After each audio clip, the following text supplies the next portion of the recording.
राष्ट्रवादी शरदचंद्र पवार पक्षाचे बार्शीचे सुपुत्र आणि तालुका अध्यक्ष विजय अडसूळ यांचा ग्रामस्थांच्या वतीने तालुका अध्यक्षपदी निवड झाल्याबद्दल सत्कार करण्यात आला।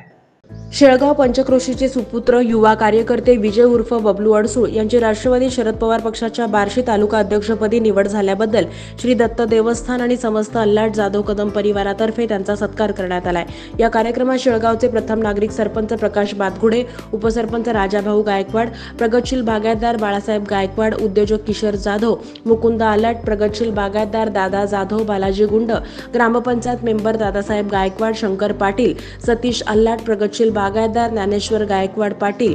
भास्कर माने, सुनील बातगुडे, अशोक अल्लाट, संतोष उर्फ भैया गोडगे, आबा निकम, सर्व ग्रामस्थ शेळगावमधील ग्रामस्थ दत्त महाराज चरणी प्रार्थना अभिषेक करून उत्तरोत्तर अशीच प्रगती होत राहो अशी इच्छा यावेळी व्यक्त करण्यात आली आहे आणि पुढील राजकीय वाटचाली शुभेच्छा देण्यात आल्यात। या कार्यक्रमाचे नियोजन दत्त देवस्थानचे विश्वस्त श्री विजय दशरथ अल्लाट, श्री दनिकर दशरथ अल्लाट, सचिन विजय अल्लाट, श्री दादासाहेब उर्फ संतोष जाधव यांनी केलं होतं।